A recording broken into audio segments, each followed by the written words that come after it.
A few years ago, I was $14,000 in credit card debt, ordering DoorDash 3 times a week and convinced I was pretty good with money.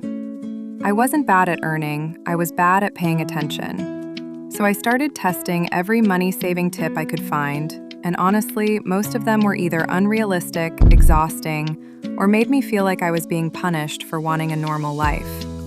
But some of them worked, like actually worked. Not just for a week, but for years. Most of what I tried didn't stick. This video is the stuff that did, and a few things that completely backfired, because that's just as useful to know. The tips that survived my job, my relationship with Patrick, my dog Coco's vet bills, and my complete refusal to give up iced coffee. No extremes, no guilt, just the stuff that stuck. First up, the one place your money is probably leaking right now, even if your fridge looks empty. Groceries are sneaky. They don't blow up your budget in one dramatic moment. They do it with like 20 tiny, whatever decisions in one trip. The fancy cheese, the pre-cut fruit, the we're out of snacks panic. And suddenly your cart costs $40 more and you don't even know why. Here's the reality check I wish someone had told me earlier. The biggest lever is usually not what you buy, it's where you buy it. Switching stores beats 50 little frugal hacks. Discount stores like Aldi and Lidl are basically a budget reset. They're structurally cheaper, more store brands, less selection, less impulse junk. So it's often 20% plus cheaper than a regular supermarket. And their store brands can be 50% plus cheaper than name brands. And store brands are not automatically sad. In a lot of categories, people can't even tell the difference, about 72% in blind taste tests, and they're still 25 to 40% cheaper. But some cheap is expensive. Trash bags that rip, paper towels that disintegrate, bread that's a gamble. Buying twice kills the savings. Also, the ethno market. My Mexican market down the street is routinely 25 to 50% cheaper on produce. Go for good food, not Instagram perfection. One rule, don't drive across town to save 25 cents. Multi-store only works if it fits your life and the savings are obvious. Quick system. Pick a standard basket of 10 to 15 things you always buy. Price it at 2 to 3 stores once, then stop thinking about it for months. That's how you win without making groceries your personality. Meal planning isn't an organization talent, it's decision reduction. You're not trying to become a Pinterest person. You're just trying to stop the nightly, what are we eating panic that turns into takeout. And the math is boring but brutal. If you replace just 2 delivery orders a week, that's about $1,456 a year.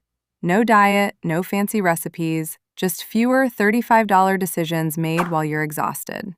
Because the real problem hits at like 6:30.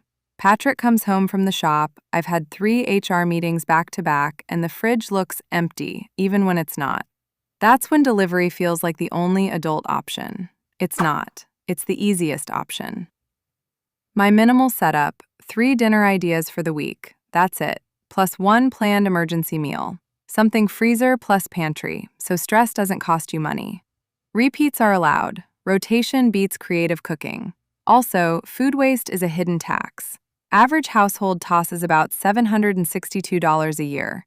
So before you shop, 5-minute fridge and pantry check. And make a use first spot for anything open or expiring so it doesn't die in the back.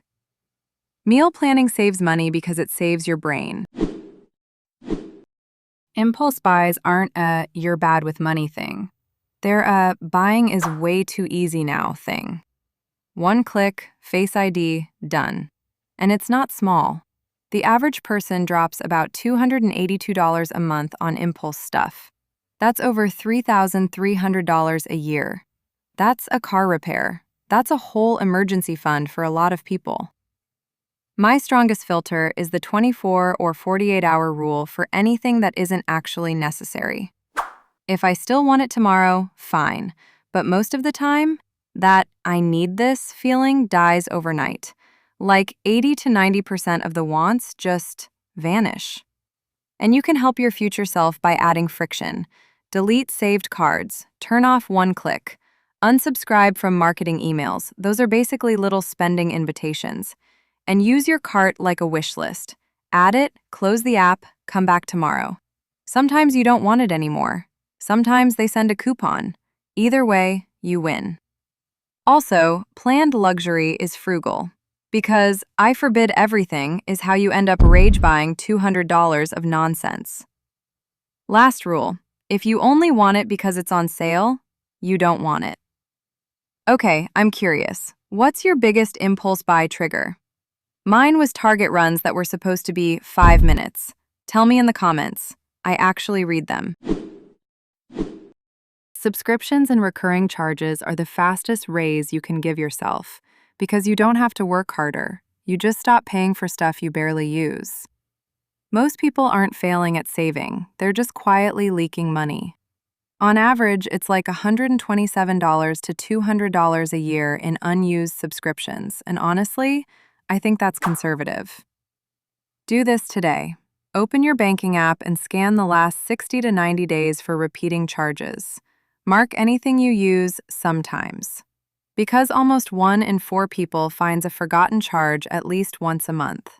That's not a personality flaw, that's modern billing. Streaming is the easiest example. Prices keep creeping up. Netflix Premium is $24.99, Disney Plus Premium is $18.99, and the content rotates so that I need to keep it feeling is kind of fake. Patrick and I had 5 streaming services last year, and still spent 20 minutes scrolling every night like we were hunting for water in the desert. My rule, rotate, don't stack. Keep 1 or 2, pause the rest. And when you're deciding, would I sign up for this today? If not, cancel. If you miss it, you can always come back next month. Same with free trials. Only start one if you put the cancel date in your calendar immediately, or cancel the same day and still use the trial.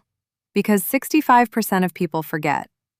If you're thinking, okay, I'm actually going to check my subscriptions later, hit like. And if you want more no-nonsense money stuff without me telling you to give up coffee, subscribe. The coffee stays. These are my favorite money-saving habits because they reward laziness. You set them up once and then you basically forget about them while your bill quietly gets smaller. First, LEDs. Not glamorous, but swapping bulbs can save around $225 a year in electricity, and they last forever. It's one of the few upgrades where the boring choice is the rich people choice. Second, thermostat without turning your house into an ice cave. If you drop it about 7 to 10 degrees for roughly 8 hours a day, like when you're asleep or at work, you can cut heating costs by about 10%. The trick is a schedule, not willpower. Willpower loses at 6 a.m. Third, vampire power. All that standby stuff adds up to 5 to 10% of your electric use, up to about $183 a year. A smart power strip on the TV, console, soundbar corner is an easy win. And check your water heater. A lot are set to 140 degrees Fahrenheit. 120 degrees Fahrenheit is usually enough and can save 6 to 10% on hot water.